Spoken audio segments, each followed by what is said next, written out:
it bears all things, it believes all things, everything. The universal soul believes whatever you believe. It does not force beliefs onto you. It's not really interested in beliefs, except for the ones that you want. Everyone has the choice to believe what they want to believe. Nobody has a monopoly on belief. They may want one. They may think they should have one. And many of the religions think they're supposed to have a monopoly on our belief. But belief doesn't take a position. It waits for your position. A belief is just an idea that you repeat most often. A belief is something that feels good to you for whatever reason. For the next person, it may not feel good, and so they won't take it up. I know if I went to some heterosexual men and I say, do you believe that you can be homosexual? That would repulse them. I could inverse that question, same repulsion.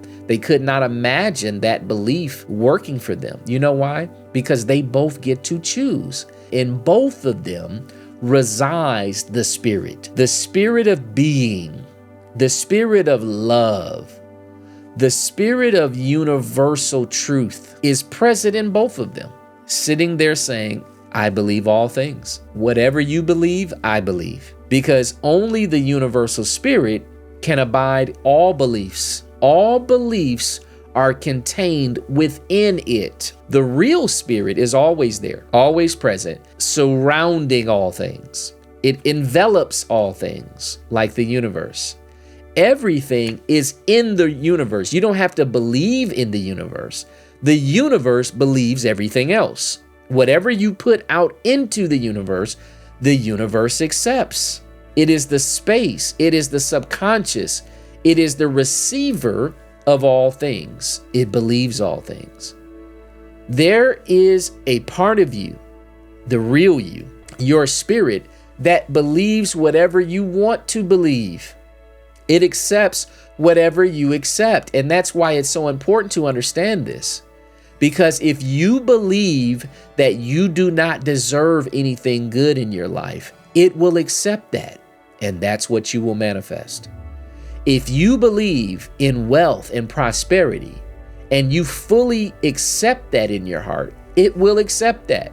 It will assist you in that. It will show you that. It will manifest that. If you believe that people don't like me, people won't like you. If you believe people like me, they feel that and start to like you. When you believe, I don't deserve, I'm not worthy, they receive that and they pick up on that. And then the universe starts to coalesce on that vibration. The scripture says in 1 Corinthians 13 that love and the spirit are the same thing. It says it's not easily provoked. It thinks no evil. The spirit that you have does not think in terms of evil and good. The mind does. The mind makes judgments. The mind is a knife that cuts everything. It cuts 1 into 2 and 2 into 4 and 4 into 6 and 6 into 8 and 8 into 16 and 16 into 32, 32 into 64. And it keeps going into that to the billions and billions. It cuts everything. It judges everything into good, bad, left, right, up, down, yin, yang, in, out. It's always in the world of judgment, of good and bad. Some people love pink pants. Other people think it's silly. Those are judgments that come from the mind. Which one is true? They're both true. It depends on who's making that judgment and for what purpose. That is all contextual. A bathing suit would be inappropriate at a business meeting, but a 3-piece wool suit would be inappropriate at the beach. It's not right or wrong. It's context, it's culture, it's mind.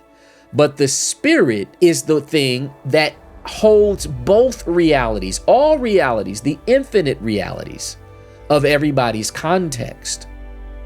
The spirit has all the answers. The spirit has all the questions. The spirit has all the solutions. The spirit has all in all. It thinks no evil. It thinks whatever you want to think. It doesn't rejoice in iniquity, but rejoices in the truth. Beareth all things, believes all things, hopes all things, endures all things. The beauty of this is that you have access to an infinite power of possibility. You can think whatever you want to think. You can believe whatever you want to believe. But in order to practically do this, you have to get back to your spirit. The mind can't do this.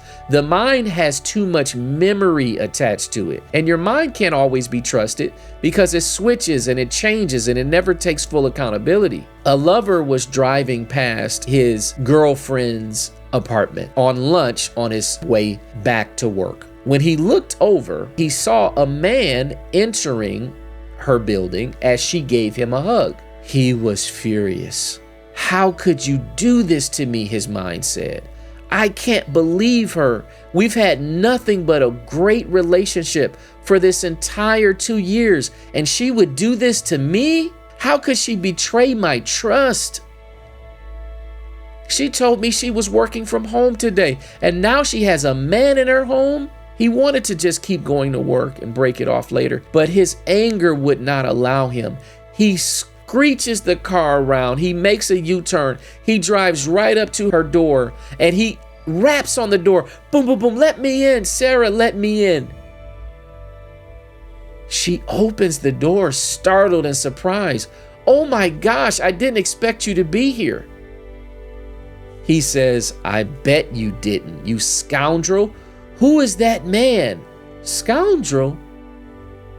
She says, my love, this is my cousin Wilbert. He just came from out of town. This is my mother's sister's child. He's one of my favorite cousins. The cousin comes up, say, hey, nice to meet you. So glad. She's told me so much about you. He didn't buy it. He says, I'm sorry, man, but can I see your ID? He pulls it out gladly, shows him the identification. He sees the same last name as her aunties. It all checks out. And all of a sudden he realizes he jumped to conclusions.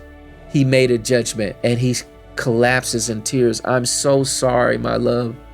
You've never done anything to cause me distrust, but when I saw the man coming into and you embracing, I assumed that you were cheating. Of course, she got upset about this. It took them several months to get over this 10-minute engagement because now she didn't feel trusted and he felt like a fool. That is how the mind is. It just sees some things and reacts, but the mind is not you. You have a mind. This body is not really you. You have a body. You are not finger. You have a finger. These are all your possessions. The question is, who possesses it? It is the Spirit. The one within you that sees all things, bears all things, believes all things, hopes all things. That is the real one you need to get attached to, because that one never gets jealous. It never assumes. It never judges. It bears all things. It's patient. It doesn't insist on its own way. It's eternal. It's never threatened. It's never insecure. It just is. Please like this video, share it, subscribe. We really appreciate that. It helps this channel out immensely. We really appreciate your love and support. And as always, bless you. Peace.